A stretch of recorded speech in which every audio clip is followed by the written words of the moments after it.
Histoire du soir. Bienvenue dans l'épisode 2 de L'éclaireur de Gustave Aimard. Détendez-vous et laissez-vous emporter par cette aventure. N'oubliez pas de vous abonner pour ne pas manquer la suite. Bonne écoute. Il est impossible de se faire une idée, même lointaine, de ce qu'est une marche de nuit dans la prairie, à pied, au milieu des broussailles, des arbres enchevêtrés les uns dans les autres, des lianes qui s'enroulent de tous les côtés, montant, descendant dans toutes les directions, formant les plus extravagantes paraboles, marchant sur un terrain mouvant, composé de détritus accumulés par les siècles, tantôt des buttes de plusieurs pieds de haut, puis soudain des fosses profondes. Non seulement il est difficile de se tracer une route dans ce tohu-bohu inextricable, mais cela devient presque impossible lorsqu'il faut avancer en silence, ne pas faire fouetter une branche, ne pas faire frissonner une feuille. Un bruit imperceptible qui suffirait pourtant à donner l'éveil à l'ennemi. Une longue habitude du désert peut seule donner à l'homme l'adresse nécessaire pour mener à bien ce rude labeur. Cette adresse, Balfranche la possédait au et plus haut degré. Il semblait deviner les obstacles qui, à chaque pas, se dressaient devant lui. Des obstacles qui auraient fait reculer le plus résolu des hommes, conscient de son impuissance à les surmonter. Les deux autres chasseurs n'avaient plus qu'à suivre le sillon si adroitement et si péniblement tracé par leur guide. Heureusement, les aventuriers n'étaient séparés que par une faible distance de ceux qu'ils allaient secourir. Sans cela, il leur aurait fallu la nuit presque entière pour les rejoindre. Si Balfranche avait voulu, il aurait pu longer la lisière de la forêt et marcher dans les hautes herbes. Une route bien plus facile, bien moins fatigante. Mais, avec son sens aigu de la stratégie, il comprit que la direction qu'il prenait était la seule qui lui permettait d'arriver jusqu'au théâtre de la lutte, sans être découvert par les Indiens. Après une course d'environ 20 minutes, Balfranche s'arrêta. Les chasseurs étaient arrivés. En écartant légèrement les branches et les broussailles, ils aperçurent une clairière. À 10 pas à peine, au centre, 3 feux brillaient entourés de guerriers apaches fumant gravement. Leurs chevaux, attachés à des piquets, broutaient les jeunes pousses des arbres. Bonaffut, lui, se tenait impassible, debout, appuyé sur son rifle. Parfois, il échangeait quelques paroles avec les chefs. Balfranche ne comprenait rien à cette scène. Tous ces hommes semblaient dans les meilleurs termes avec le chasseur, qui, de son côté, ne laissait transparaître ni inquiétude, ni préoccupation. Pour bien comprendre cette situation étrange, revenons quelques instants en arrière. Après l'attaque soudaine des Indiens, Bonaffut s'était élancé vers eux, agitant une robe de bison en signe de paix. Les Apaches s'étaient arrêtés, prêts à écouter ses explications. 2 chefs s'étaient avancés vers lui, l'invitant, et de poliment à s'exprimer. « Que demande mon frère, le visage pâle ?» dit l'un des chefs en le saluant. « Mon frère rouge ne me connaît-il pas ?» répondit Bonaffut, d'un ton agacé. « Est-il nécessaire que je lui dise mon nom afin qu'il sache à qui il parle ? Ah, cela est inutile. Je sais que mon frère est un grand guerrier blanc. Mes oreilles sont ouvertes. J'attends l'explication qu'il veut me donner. » Le chasseur haussa les épaules avec mépris. « Les Apaches sont-ils devenus des coyotes lâches et pillards qui se mettent en troupe pour chasser dans la prairie? Pourquoi m'ont-ils attaqué? Mon frère le sait. Non, puisque je le demande. Les Apaches antilopes avaient pour chef un grand guerrier nommé le Loup Rouge. C'était mon ami. J'avais fait avec lui un traité, mais le Loup Rouge est mort, sans doute. Sa chevelure orne maintenant la hutte d'un Indien. Comanche, puisque ces jeunes guerriers ont osé venir m'attaquer, traîtreusement, pendant mon sommeil. » Le chef se redressa, fronçant les sourcils. Le visage pâle a, comme tous ses compatriotes, une langue de vipère, dit-il rudement. Une peau couvre son cœur, et les paroles qu'il souffle sont autant de perfidie. Le Loup Rouge n'est pas mort, Sa chevelure n'orne pas la hutte d'un chien comanche. Il est toujours le premier sachem des Apaches antilopes. Le chasseur le sait bien. Puisqu'il lui parle en ce moment, Bonaffut répondit d'un ton calme. « Je suis heureux que mon frère se soit nommé. Je ne l'aurais pas reconnu à sa façon d'agir. Oui, il y a un traître entre nous, reprit sèchement le loup rouge. Mais ce traître est un visage pâle. Oudbé, non pas un Indien. J'attends que mon frère s'explique. Je ne le comprends pas. Un brouillard s'est étendu sur mes yeux. Mon esprit est voilé. Les paroles du chef dissiperont, je n'en doute pas, ce nuage. Je le désire. Que le chasseur réponde avec une langue honnête et sans détour. Sa voix est une musique qui, longtemps, a résonné doucement à mon oreille et réjouit mon cœur. Je serais heureux que son explication me rende l'ami que je croyais avoir perdu. Que mon frère m'interroge. Je répondrai à ses questions sur un signe du loupe rouge. Les Apaches allumèrent plusieurs feux, établirent un camp provisoire. Le doute s'était insinué dans le cœur du chef Apache. Il voulait prouver au chasseur blanc qu'il agissait franchement et qu'il ne nourrissait aucun mauvais dessein contre lui. Les guerriers s'exécutèrent aussitôt. Toute trace de lutte disparut en un instant. La clairière offrait désormais l'aspect d'un simple campement de chasseurs, recevant la visite d'un ami. Bonaffut sourit intérieurement. Sa ruse avait réussi. En quelques mots, il avait donné un tout autre tour à la situation. Mais une inquiétude subsistait. Quelle serait l'explication que le chef allait lui demander? Ndaï, il se sentait pris au piège. Un guêpier dont il ne savait comment sortir. À moins d'un hasard providentiel, le loup rouge lui fit signe de s'asseoir à ses côtés près du feu. Le chasseur hésita, mais il resta debout. Il voulait là conserver une chance de salut. Au cas où l'explication prendrait une tournure dangereuse. Le chasseur pâle est-il prêt à répondre? Demanda le loup rouge. J'attends le bon plaisir de mon frère. Bon, que mon frère ouvre les oreilles alors. Un chef va parler, j'écoute. Le loup rouge se redressa, fixant son regard perçant sur Bonaffut. Le loup rouge est un chef renommé. Son nom est redouté par les Comanches, qui fuient devant lui comme des femmes timides. Un jour, à la tête de ces jeunes gens, le loup rouge s'introduisit dans un village Comanche. Les bisons Comanches chassaient dans la prairie. Leurs guerriers et jeunes hommes étaient absents. Le loup rouge brûla leur hutte et emmena les femmes prisonnières. « Est-ce vrai ?»« C'est vrai, » répondit Bonaffut, s'inclinant légèrement. Parmi ces femmes, il y en avait une qui fit battre le cœur du chef Apache. Elle était la compagne du sachem des bisons Comanches. Le loup rouge la mena dans sa tribu. Mais il ne la traita pas en prisonnière. Il la respecta, comme une sœur bien-aimée. Le chef marqua une pause. Son regard devint plus dur.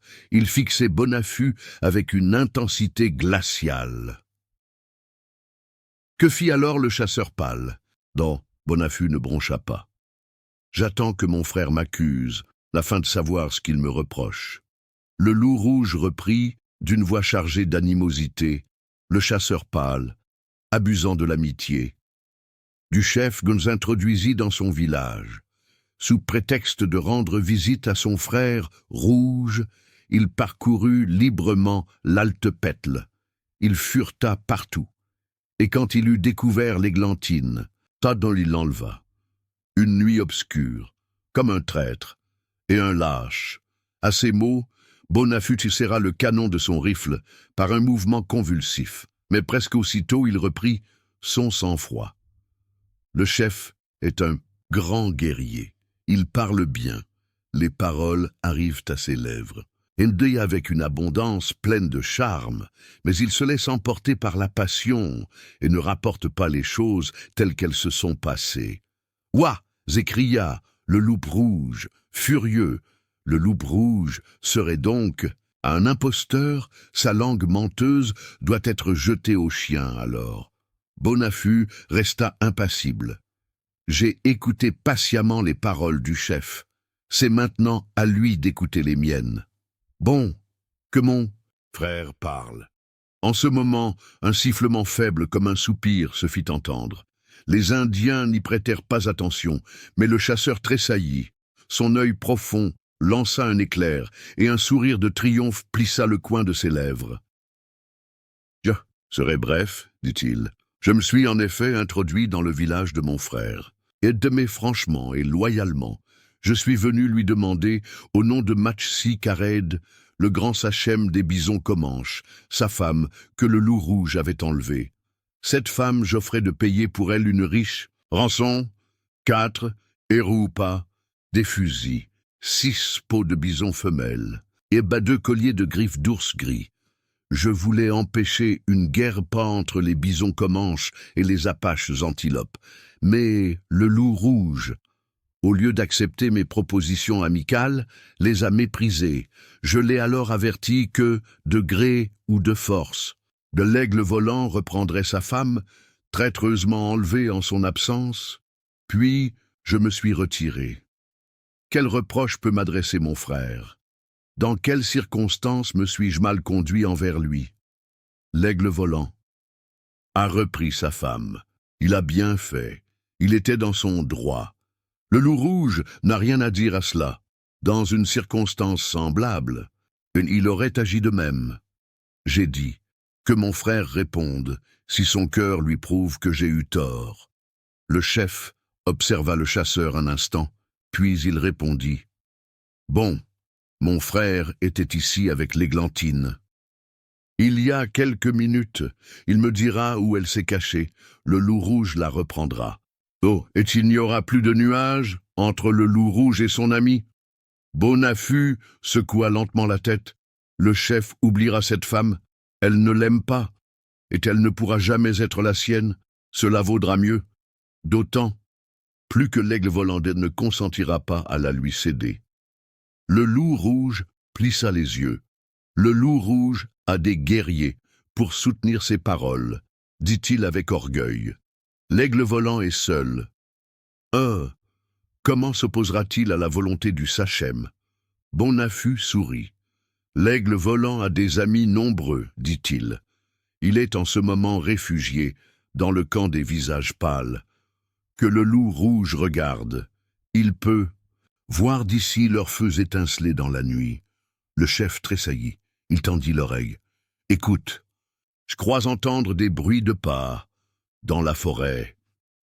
L'Indien se leva brusquement. À cet instant, 3 hommes émergèrent des ombres et pénétrèrent dans la clairière. C'étaient Balfranche, Ruperto et Domingo. À leur vue, les Apaches se levèrent en tumulte.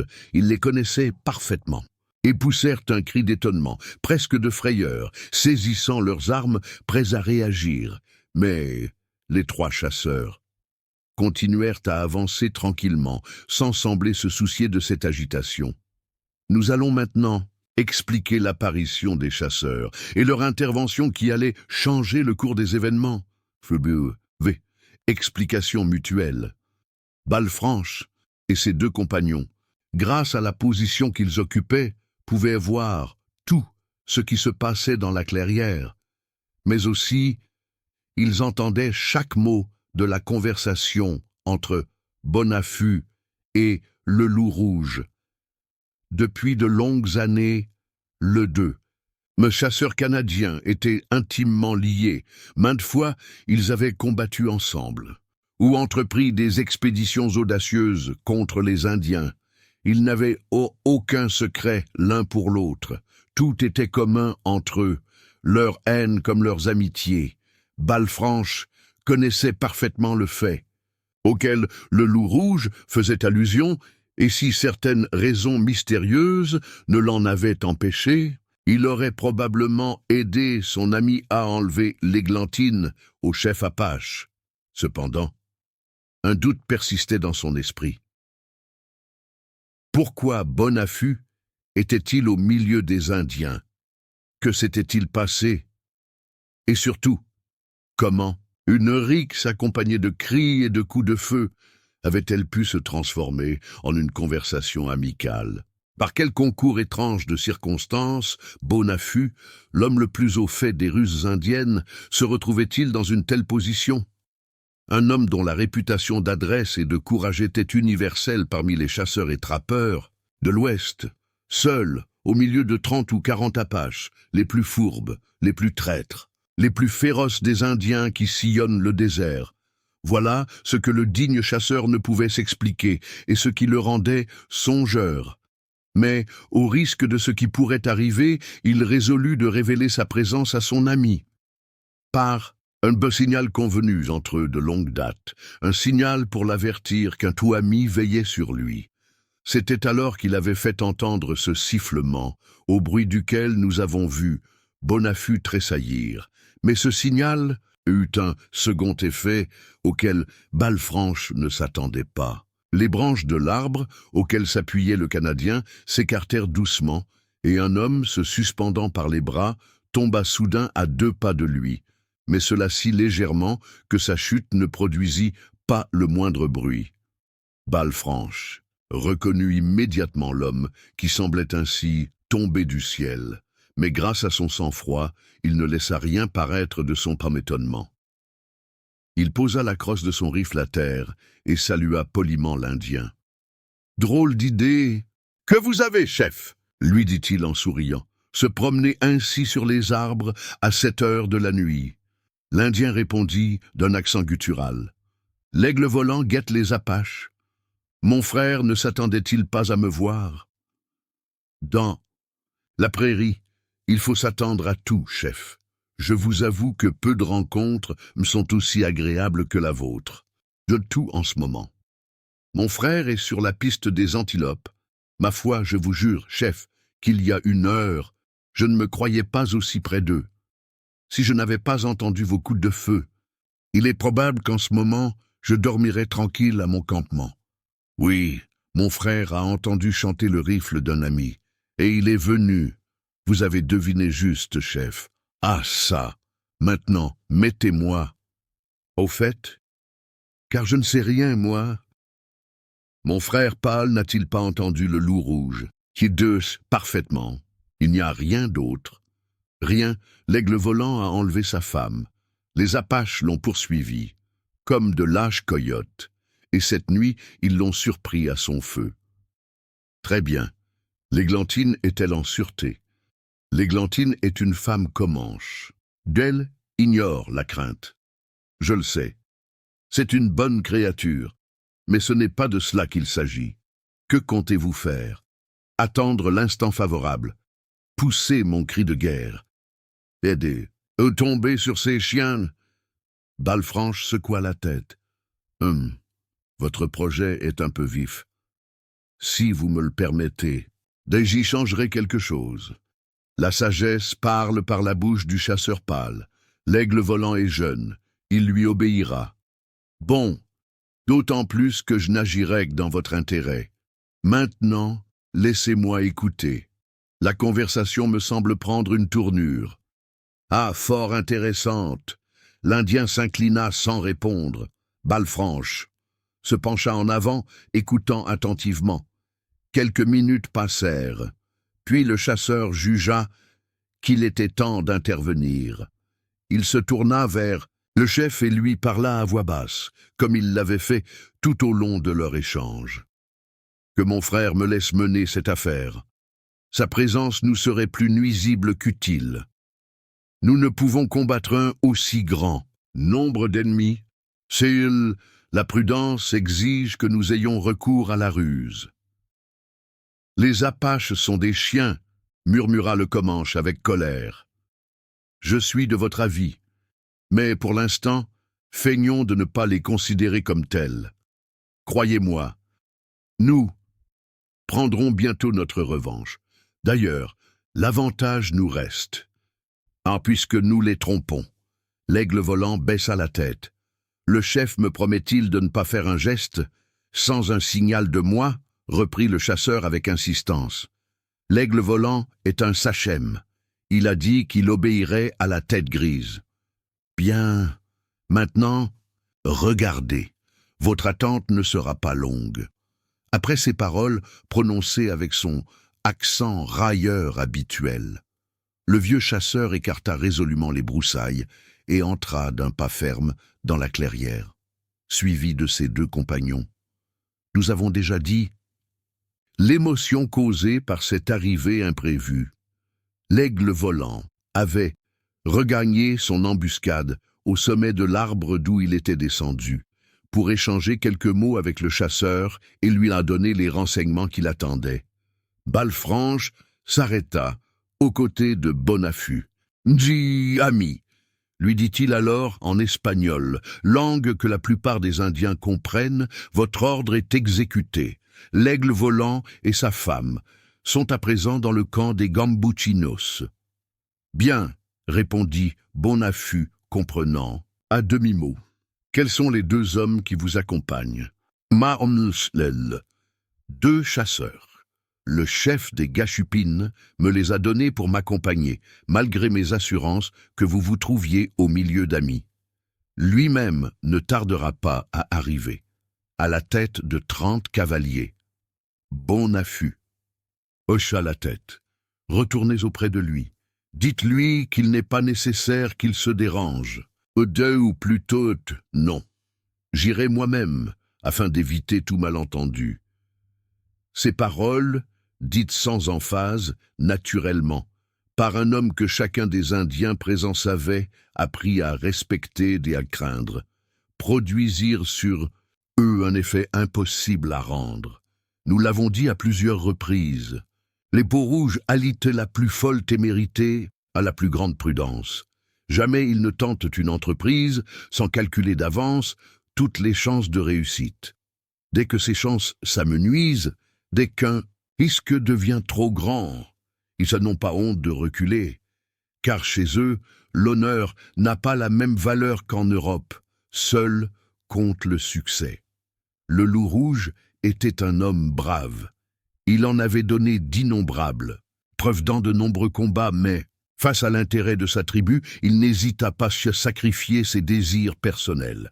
Et en cela, il donna une grande preuve de patriotisme, ce sentiment instinctif qui fait la force des nations indiennes, aussi rusé qu'il fût. Le chef Apache se laissa berner par Balfranche.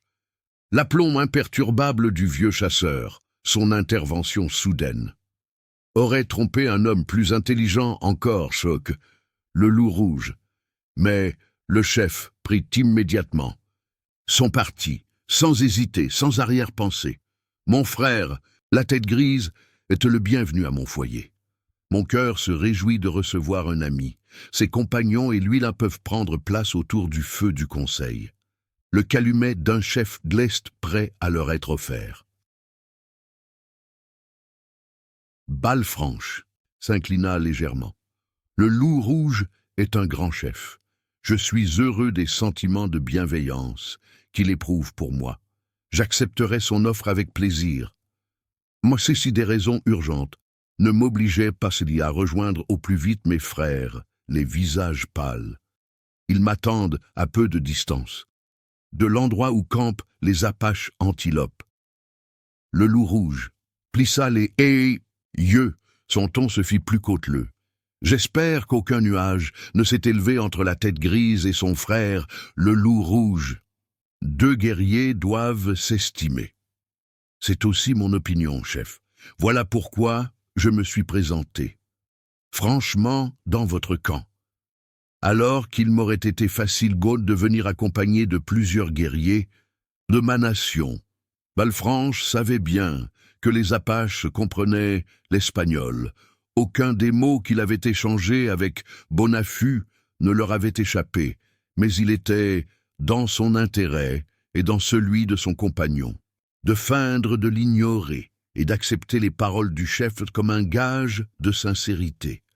Ses amis, les visages pâles, sont campés non loin d'ici, reprit le loup rouge.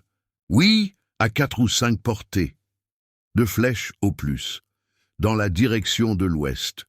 Ouah, j'en suis fâché. Sans cela, j'aurais accompagné mes frères jusqu'à leur camp. Balfranche sourit. Et qui vous empêche de venir avec nous?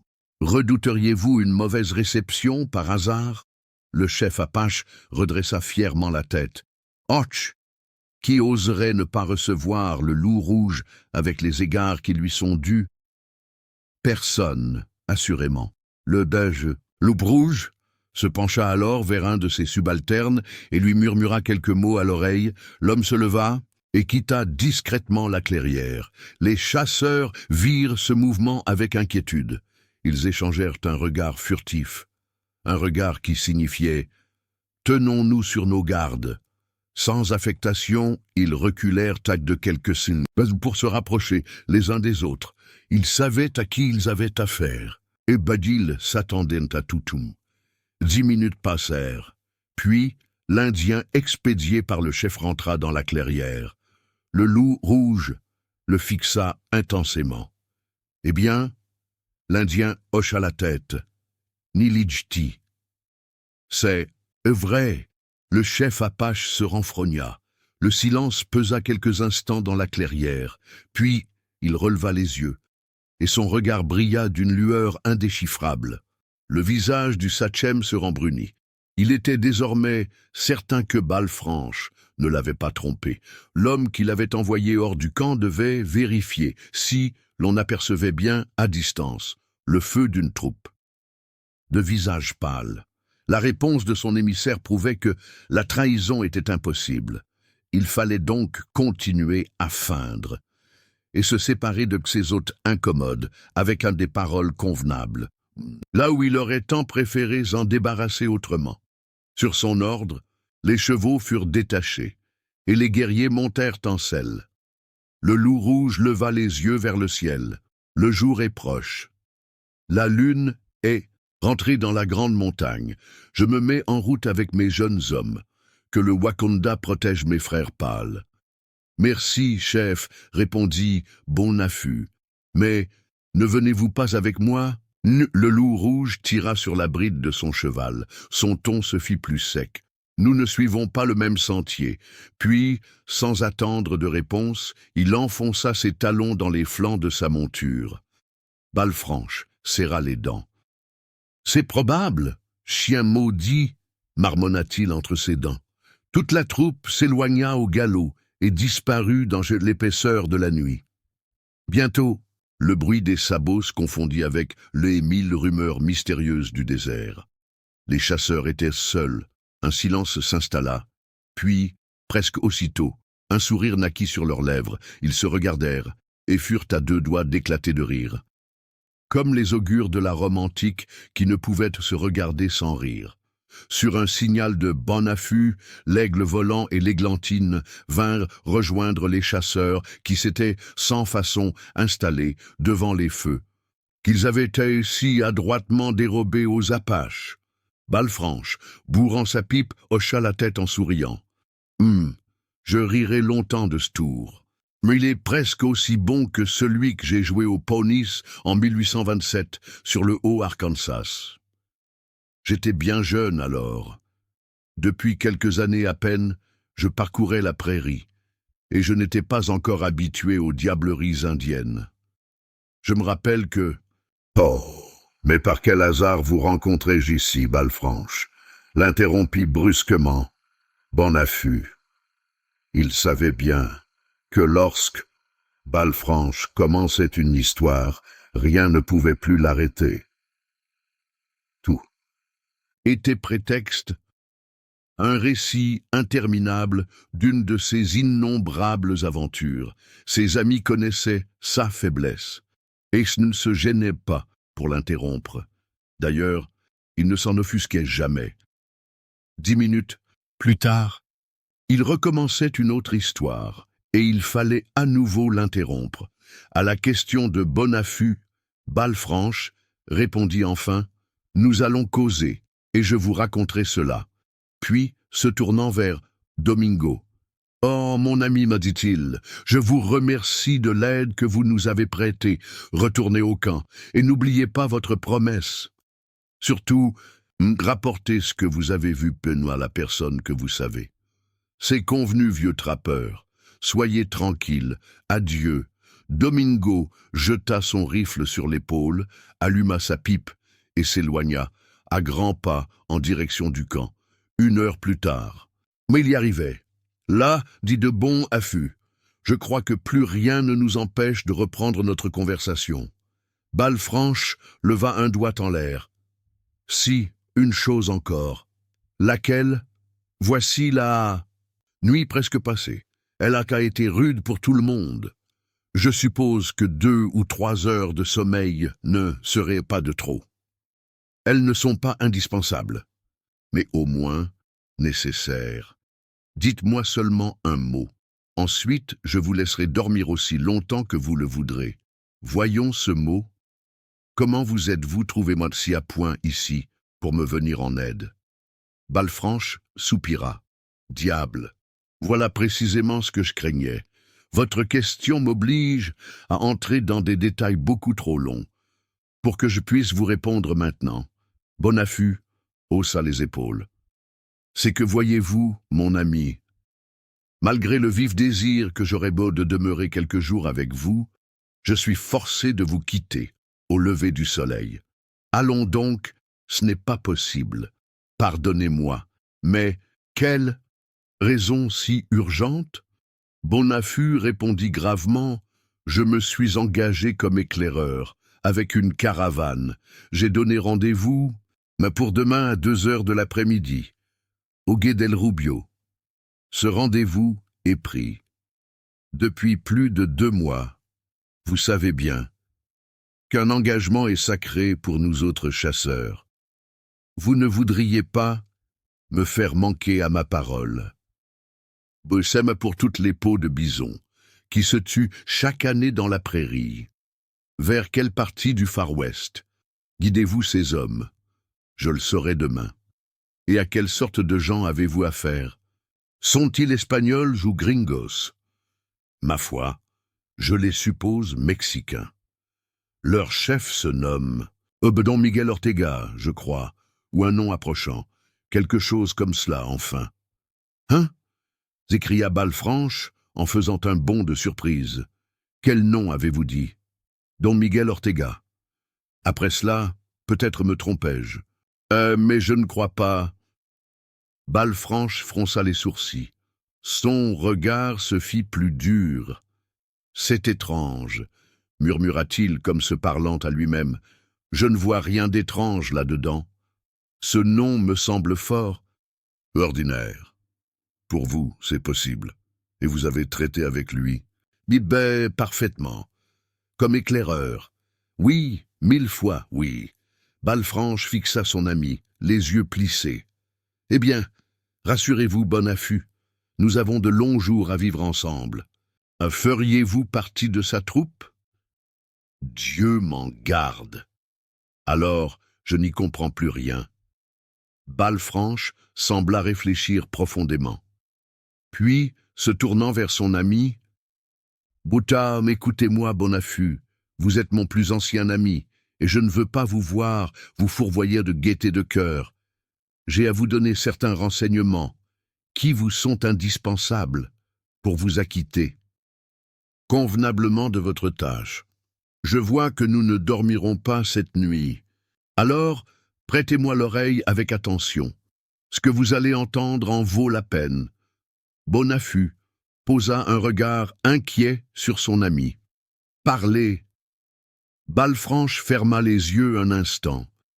Puis, il prit la parole et commença une longue histoire.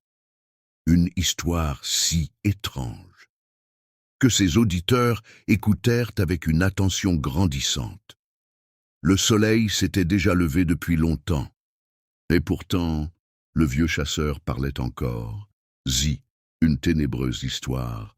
Voici, dépouillée de ses digressions, l'histoire extraordinaire que le Canadien raconta cette nuit-là. Cette histoire est intimement liée à notre récit. Nous sommes contraints de la rapporter dans ses moindres détails. Peu de villes offrent un aspect plus enchanteur que Mexico. L'ancienne capitale des Aztèques s'étend, molle et paresseuse comme une récolte nonchalante, à demi voilée, par elles épais rideaux de saule qui bordent les canaux et les routes, bâtis à égale distance de deux océans, à 280 mètres au-dessus de leur niveau, c'est-à-dire à la hauteur de l'hospice du mont Saint-Bernard. Bugnicu, Mexico, jouit pourtant d'un ciel délicieusement tempéré entre mes deux montagnes majestueuses, le Popocatépetl, montagne fumante, et l'Iztaccíhuatl, la femme blanche, leur cime enneigée. Se perdent dans les nuages, l'étranger qui arrive à Mexico au coucher du soleil par la déchaussée de l'Est éprouve une émotion étrange, dont il ne peut se rendre compte. L'architecture mauresque, les maisons peintes de couleurs vives, les innombrables coupoles des églises, tout donne à Mexico un air oriental, à la fois étonnant et envoûtant. Brûlée entièrement par Fernando Cortés, la ville fut rebâtie sur son plan primitif. Toutes ces rues se croisent à angle droit et convergent vers la Plaza Mayor. Par 5 grandes artères, la Calais de Tacuba, la Monteria, Santo Domingo, la Moneda, San Francisco. Comme dans toutes les villes espagnoles du Nouveau Monde, la Plaza Mayor est bâtie selon le même modèle. Sur une face, la cathédrale et le Sagrario. Sur une autre, le palais du président renfermant le ministère, des casernes et d'une prison. Sur la troisième, l'Ayuntamiento. Et enfin, sur la dernière, 2 bazars, le Parian et le Portal de las Flores. Ainsi s'ouvre une histoire qui allait bouleverser leur destin. Le 10 juillet 1854, vers 10 heures du soir, après d'une chaleur torride qui, tout le jour, avait contraint les habitants à se renfermer dans leur maison, la brise s'était levée, elle avait rafraîchi l'air, chacun montant sur les azotéas couvertes de fleurs, qui les faisaient ressembler à des jardins suspendus, s'était hâté de profiter de cette sereine placidité des nuits américaines. À travers le ciel bleu, les étoiles semblaient pleuvoir doucement. Les rues et les places étaient envahies par les promeneurs. Partout, un tohu-bohu, un pêle-mêle inextricable de piétons, de cavaliers, d'hommes et de femmes, des Indiens et des Indiennes. Les haillons côtoyaient la soie et l'or, dans un mélange insolite et bigarré, au milieu des cris, des quolibets, des éclats de rire. Comme Joe de la ville enchantée des 1001 nuits, Mexico, au du coup de cloche de l'oration, semblait s'éveiller tout à coup d'un long sommeil séculaire. Les visages rayonnaient de joie, chacun semblait heureux d'aspirer l'air à plein poumon. En ce moment, un sous-officier tu apparut, facile à reconnaître, au cep de vigne, qu'il tenait à la main, symbole de son grade. Il déboucha que de la cale San Francisco et se mêla à toute la foule. Agité de la Plaza Mayor, dandinant sa démarche, un air narquois et goguenard, c'était un jeune homme à la mine hautaine, au regard fier et à la fine moustache relevée avec coquetterie. Après avoir fait 2 ou 3 fois le tour de la place, agaçant les jeunes filles, coudoyant les hommes, il s'approcha d'une échoppe, adossée contre un des portals. À l'intérieur, un vieillard, au visage de fouine, au regard sournois, s'occupait à ranger soigneusement dans un tiroir d'une méchante table, maculée d'innombrables taches d'encre, papier, plumes, enveloppes, un poudre, tous les ustensiles nécessaires au métier d'écrivain public. Un panneau suspendu au-dessus de la porte indiquait en lettres blanches sur fond noir. Juan Bautista Leporello, évangélista. Le sergent observa, en quelques instants, à travers les vitres encombrées de spécimens d'écriture de toutes sortes. Puis, satisfait, il frappa qu'à 3 coups à la porte avec son cep de vigne, un bruit de chaise, une clé dans la serrure, puis la porte s'entr'ouvrit. L'évangélista parut, avançant timidement la tête. « Eh, c'est vous, Don. Hannibal, Dieu me en part. Je ne vous attendais pas si tôt. » Une voix traînante, faussement humble. « Cuerpo de Cristo, ne jouez pas les innocents, vieux coyote !» répliqua rudement le sergent. « Qui d'autre que moi oserait mettre les pieds dans votre maudit repère ?» L'évangélista ricana, hochant la tête, rehaussant ses lunettes d'argent. « Bien des gens ont recours à mes services. Beaux chérubins d'amour. Possible. Les messieurs-là, je les plains. Tomber entre les griffes d'un vieux vautour. Comme vous. » Le sergent entra sans cérémonie. « Moi, ce n'est pas cela qui m'amène. Peut-être vaudrait-il mieux que vos visites aient une autre raison, pour vous comme pour moi. » Tenta l'évangélista, timidement. « Assez de sermons. Fermez votre porte, mettez les volets, et causons. Nous n'avons pas de temps à perdre. » Le vieillard s'exécuta sans protester, avec une rapidité surprenante. Il verrouilla très soigneusement, puis vint s'asseoir face au sergent. À la lueur d'un candile fumeux, ces deux hommes s'observaient, l'un, jeune, fort, audacieux, l'autre, vieux, cassé, hypocrite. Deux regards perçants, deux sourires faux, deux âmes méfiantes, sous une apparente cordialité, deux démons conspirant, la perte d'un ange. Ce fut le soldat qui reprit le premier la parole, d'une voix faible comme un souffle, tant il semblait redouter d'être entendu. « Voyons, Tio Leporello. Entendons-nous. La demi vient de sonner au sagrario. Alors, au parler, qu'avez-vous appris de nouveau ? » Pas grand-chose, d'intéressant. » Le soldat lui lança un regard soupçonneux, puis parut réfléchir. « C'est juste, j'y songeais plus. Où donc ? » Ai-je la tête. Il fouilla dans sa poitrine. Puis, de la poche de son uniforme, il sortit d'abord une bourse bien garnie, à travers les émails de soie verte. L'or étincelait, un nombre considérable d'onces d'or, Puis, il sortit une longue navaja, l'ouvrit et la plaça sur la table, à côté de lui. Le vieillard tressaillit, à la vue de la lame acérée, dont l'acier bleuâtre lançait des éclairs sinistres. Le soldat ouvrit la bourse et fit ruisseler les pièces d'or en joyeuse cascade devant lui. L'évangélista oublia aussitôt le couteau pour à ne plus voir que l'or scintillant, attiré malgré lui, comme un papillon par la flamme. Le soldat, quant à lui, gardait un sang-froid implacable, comme un homme sûr de ses arguments. Ça, fouillez dans votre mémoire, vieux démon, si vous ne voulez pas que Dama Navajad vous apprenne à qui vous avez affaire.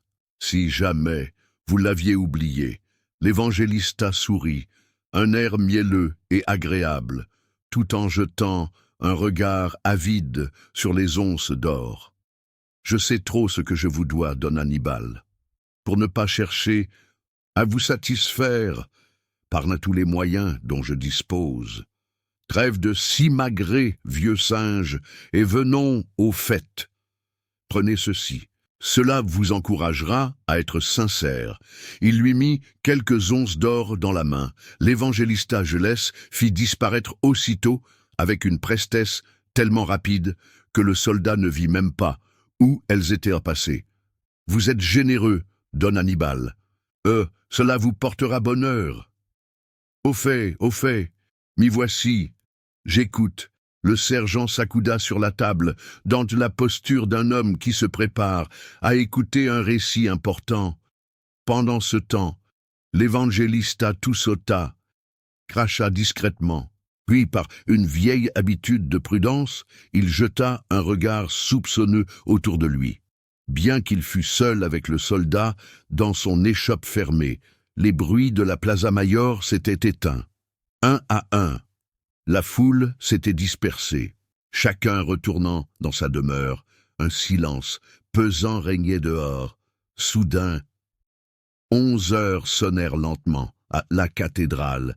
Les deux hommes tressaillirent, malgré eux, au son lugubre de l'horloge. Puis, les sereneaux chantèrent l'heure d'une voix traînarde et avinée, et ce fut tout. Voulez-vous parler, oui ou non? S'écria brusquement le soldat, d'un ton sec et menaçant. L'évangélista fit un bond sur sa butaka, comme si le saint se réveillait en sursaut, passant plusieurs fois la main sur son front. « Je commence, » dit-il d'une voix humble. « C'est bien heureux ?» marmonna l'autre d'un ton bourru. « Vous saurez donc, mais faut-il entrer dans tous les détails? »« Démonios !» s'écria le soldat, avec colère. « Finissons-en une bonne fois pour toutes. Vous savez que je veux les renseignements les plus complets. Canario, ne jouez pas avec moi comme un chat, avec une souris de vieillard. Je vous avertis, ce jeu serait dangereux pour vous. » L'évangélista s'inclina d'un air de fausse conviction, puis il reprit. « Donc, ce matin, j'étais à peine installé dans mon officina, j'arrangeais ce papier, et je finissais de tailler mes plumes, quand j'entendis frapper discrètement à ma porte. Je me levai, j'allais ouvrir. C'était une femme jeune et belle, autant que je pus en juger, car elle était embosada dans sa manta noire, de façon à ne pas être reconnue. Ce n'était donc pas la femme, qui depuis un mois vous vient voir chaque jour, interrompit le soldat. Si, mais comme vous l'avez sûrement remarqué, à chaque visite, elle change de costume, sans doute pour éviter d'être reconnue, mais malgré ses précautions. Je suis trop habitué aux finesses des femmes pour me laisser tromper. Dès le premier regard, j'ai su que c'était elle. Très bien, continuez. Elle demeura un instant silencieuse, jouant avec son éventail d'un air embarrassé. Je lui offris poliment un siège, faisant mine de ne pas la reconnaître, et lui demandant « À quoi puis-je vous être bon ?»« me répondit-elle, d'une voix mutine. « Je voudrais une chose bien simple. Parlez, señorita. S'il s'agit de mon ministère, croyez bien que je me ferai un devoir de vous obéir. Serais-je venu sans cela ?» me répondit-elle. « Mais êtes-vous un homme auquel on puisse se fier ?» Et en disant cela, elle eut fixé sur moi son grand œil noir, d'un air interrogateur. Je me redressai, et de mon accent le plus sérieux, je lui répondis en plaçant la main sur mon cœur. Un évangélista est un confesseur, les secrets meurent dans mon sein. Elle sortit alors un papier de la poche bleue de sa saya et le tourna, et le retourna entre ses doigts. Puis, tout à coup, elle se mit à rire en s'écriant « Que je suis folle, je fais du mystère à propos de rien. D'ailleurs, vous n'êtes en ce moment qu'une machine, puisque vous ne comprendrez pas de vous-même ce que vous écrirez. » Je m'inclinai à tout hasard, m'attendant à quelque nouvelle ruse, semblable à celle que depuis un mois, elle me fait faire chaque jour. Trêve de réflexion, interrompit le sergent. Elle me donna le papier, reprit l'évangélista, et, ainsi que cela, est convenu entre vous et moi, je pris une feuille de papier que je plaçai sur une autre, préparée d'avance, et noircie d'un côté, si bien que le mot que j'écrivais était reproduit sur une autre feuille, sans que la pauvre Nina ne s'en doutât le moins du monde. Après cela, la lettre n'était pas longue, tout. Au plus 2 ou 3 lignes. Seulement, je veux être damné, ajouta-t-il en se signant pieusement, si j'ai compris un seul mot à cet affreux grimoire que j'ai copié. Ce doit être, sans nul doute, Dus Morisque. Après, j'ai plié le papier en forme de lettre et j'y ai mis une adresse. Ah, ah, fit le soldat avec intérêt, c'est la première fois. Oui, mais ce renseignement ne vous avancera guère. Peut-être, de quelle est cette adresse? Z, PV2 Calès, PZ, Fit le soldat, d'un air pensif. En effet, c'est un peu vague. Ensuite, elle est partie en me donnant une once d'or. Elle est généreuse. Pauvre Nina, fit l'évangélista en posant ses doigts crochus sur ses yeux secs, d'un air attendri. Assez de simagrées, auquel je ne crois pas. Voilà tout ce qu'elle vous a dit. À peu près, fit l'autre en hésitant. Le sergent le regarda. Il y a donc autre chose, dit-il, en lui jetant quelques pièces d'or, que Tio Leporello fit disparaître immédiatement. Presque rien. Dites toujours, Tio Leporello, vous qui êtes évangélista, vous savez que c'est dans le post-scriptum que se trouve souvent la vraie raison de la lettre. En quittant mon officina, la señorita fit signe à une providencia qui passait. La voiture s'arrêta, et bien que la Pinigna parlât bien bas, je l'entendis dire au cocher, au couvent des Bernardines. Le sergent tressaillit imperceptiblement. Fit-il d'un air indifférent, parfaitement joué. Cette adresse ne signifie pas grand-chose. Maintenant, donnez-moi le papier.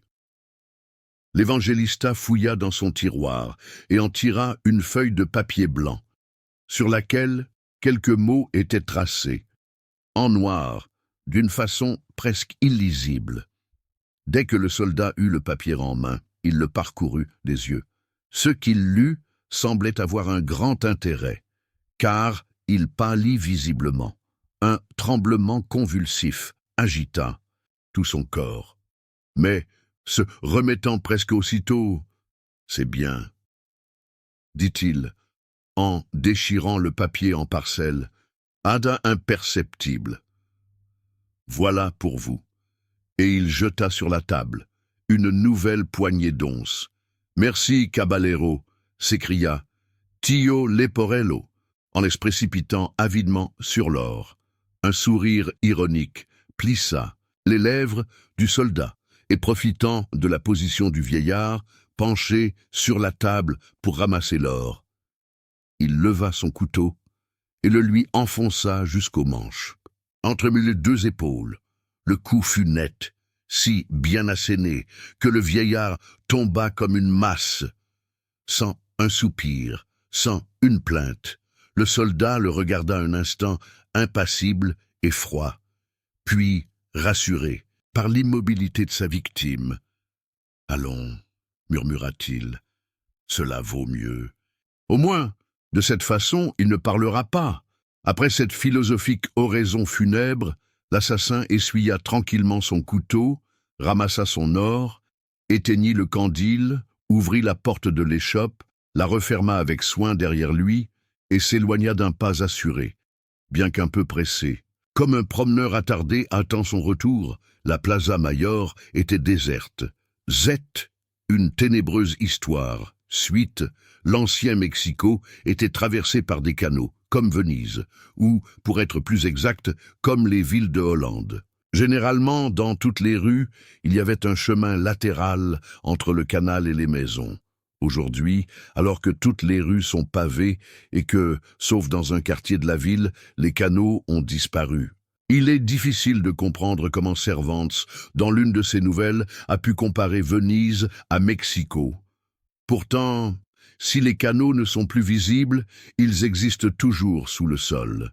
Et, dans certains bas quartiers, transformés en égouts, ils se révèlent par l'odeur fétide qu'ils exhalent, ou bien encore par des amas d'ordures et des eaux stagnantes, croupissantes. Le sergent, après avoir si lestement réglé ses comptes avec le malheureux évangélista, avait traversé la place dans toute sa largeur et s'était enfoncé dans la cale de la Monterilla. Il marcha longtemps dans les rues, du même pas tranquille qu'il avait adopté en quittant l'échoppe. Enfin, après une course de 20 minutes environ, à travers des carrefours déserts et des ruelles sombres dont l'apparence misérable devenait à chaque pas plus menaçante, il s'arrêta devant une maison à l'aspect plus que suspect. Au-dessus de la porte, derrière un retableau de Las Animas Benditas, brûlait un candile fumeux. Les fenêtres étaient éclairées, et sur l'azotea, des chiens de garde hurlaient lugubrement à la lune. Le sergent frappa 2 coups à la porte avec le cep de vigne qu'il tenait à la main. On mit longtemps à lui répondre. Les cris et les chants cessèrent subitement à l'intérieur. Enfin, il entendit un pas lourd se rapprocher. La porte s'entr'ouvrit, retenue par une chaîne de fer, et une voix avinée demanda d'un ton bourru. « Quién est ?»« Jean de Paz » répondit le sergent. « Il est bien tard pour courir la tuna et entrer au velorio, répliqua l'autre. Méfiant, je ne veux pas entrer. Que diable demandez-vous alors? Pan y sale, por los caballeros errantes, répondit le soldat d'un ton de commandement en se plaçant sous les rayons de la lune qui éclairaient son visage. L'homme recula brusquement, surpris. Valgame Dios, Señor Don Toribio, s'écria-t-il, avec un profond respect. Qui aurait reconnu votre seigneurie sous ce misérable accoutrement? Entrez, entrez, ils vous attendent avec impatience.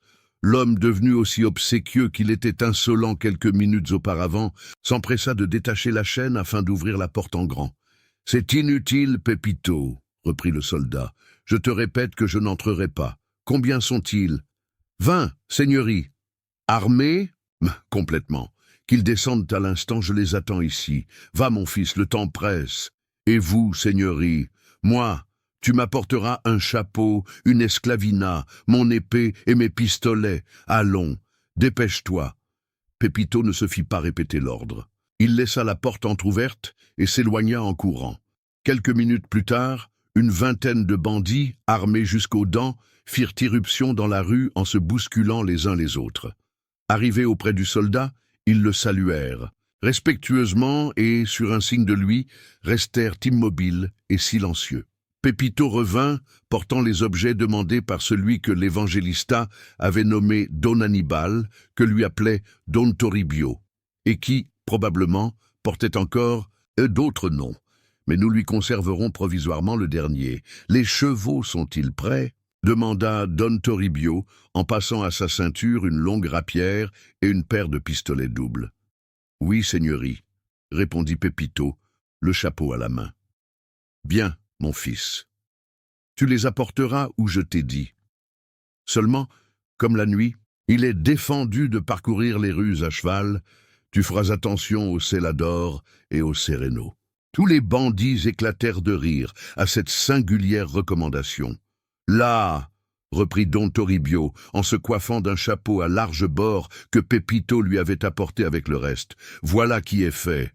Maintenant, nous pouvons partir. Écoutez-moi attentivement, caballeros. » Les léperos et les autres coquins qui composaient l'assistance, flattés d'être traités de caballeros, se rapprochèrent de Don Toribio afin de mieux entendre ses instructions. Celui-ci continua. 20 hommes, marchant en troupe dans les rues de la ville, éveilleraient sans aucun doute la susceptibilité et les soupçons des agents de la police. Nous avons besoin d'user de la plus grande prudence et surtout du plus grand mystère pour réussir dans l'expédition pour laquelle je vous ai convoqué. Vous allez donc vous séparer et vous rendre chacun isolément sous les murs du couvent des Bernardines. Arrivé là, vous vous dissimulerez le mieux possible et vous ne bougerez pas avant mon ordre. Surtout pas de rixe, pas de querelle. Vous m'avez bien compris? Oui, seigneurie, répondirent les bandits d'une seule voix. Très bien, partez alors. Il faut que vous soyez au couvent dans un quart d'heure. Les bandits se dispersèrent dans toutes les directions avec la rapidité d'une volée d'oiseaux de proie. 2 minutes plus tard, ils avaient disparu aux angles des rues les plus proches. Pepito seul était resté. « Et moi ?» demanda-t-il respectueusement à Don Toribio. « Ne voulez-vous pas, seigneurie, que je vous accompagne? Je m'ennuierais bien si je restais seul ici. Je ne demanderai pas mieux que de t'emmener, mais qui nous préparera les chevaux si... Tu m'accompagnes? C'est vrai, je n'y songeais pas, mais sois tranquille, muchacho. Si je réussis comme je l'espère, tu viendras avec moi bientôt. » Pepito, complètement rassuré par cette promesse, salua respectueusement l'homme mystérieux qui semblait être son chef et rentra dans sa maison, dont il referma soigneusement la porte derrière lui. Don Toribio, demeuré seul, resta quelques instants plongé dans de profondes réflexions. Enfin, il releva la tête, enfonça son chapeau sur les yeux, s'enveloppa avec soin dans son esclavina et s'éloigna à grands, pas en murmurant à voix basse « Réussirai-je » question à laquelle personne, pas même lui, n'aurait pu répondre. Le couvent des Bernardines s'élève dans l'un des plus beaux quartiers de Mexico, non loin du Paseo de Bucareli, la promenade à la mode. C'est un vaste édifice, construit entièrement en pierre de taille, qui date de la reconstruction de la ville après la conquête et qui fut fondé par Fernando Cortés lui-même. Son ensemble est imposant et majestueux comme tous les couvents espagnols. C'est presque une petite ville dans la grande, car il renferme tout ce qui peut être agréable et utile à la vie. Une église, un hôpital, une buanderie, un vaste potager, un jardin touffu et bien dessiné, offrant de doux ombrages réservés pour la promenade des religieuses. De larges cloîtres, ornés de grands tableaux de maîtres représentant des scènes de la vie de la Vierge et de celle de saints. Bernard, à qui le couvent est consacré, borde des galeries circulaires sous lesquelles ouvrent les cellules des religieuses. Ces cloîtres encadrent des cours sablées, ornées de pièces d'eau dont les gerbes rafraîchissent l'air à l'heure si chaude de midi. Les cellules sont de charmantes retraites, où rien ne manque au confort. Une couchette, 2 butacas, couvertes en cuir tanné de Cordoue, un prie-dieu, une petite table de toilette dans le tiroir de laquelle on trouve toujours un miroir. Quelques tableaux de sainteté occupent la place principale. Dans un angle de la pièce, entre une guitare et une discipline, on aperçoit une statue de la Vierge en bois ou en albâtre, couronnée de roses blanches, avec une lampe brûlant constamment devant elle. Tel est, à quelques exceptions près, l'ameublement de toutes les cellules des religieuses. Le couvent des Bernardines abritait, à l'époque où se passe cette histoire, 150 religieuses et environ 60 novices. Dans ce pays de tolérance, il est rare de voir des ordres cloîtrés. Les sœurs peuvent sortir en ville, faire et recevoir des visites. La règle est excessivement douce et, à part les offices auxquels elles doivent assister avec une grande ponctualité, une fois rentrées dans leur cellule, elles sont à peu près libres de faire ce que bon leur semble, sans que personne y prenne garde, ou semble s'en apercevoir. Merci d'avoir écouté cet épisode de L'éclaireur de Gustave Aimard. Si vous avez aimé, pensez à vous abonner pour ne pas manquer la suite. À bientôt pour la prochaine aventure. Et d'ici là, reposez-vous bien.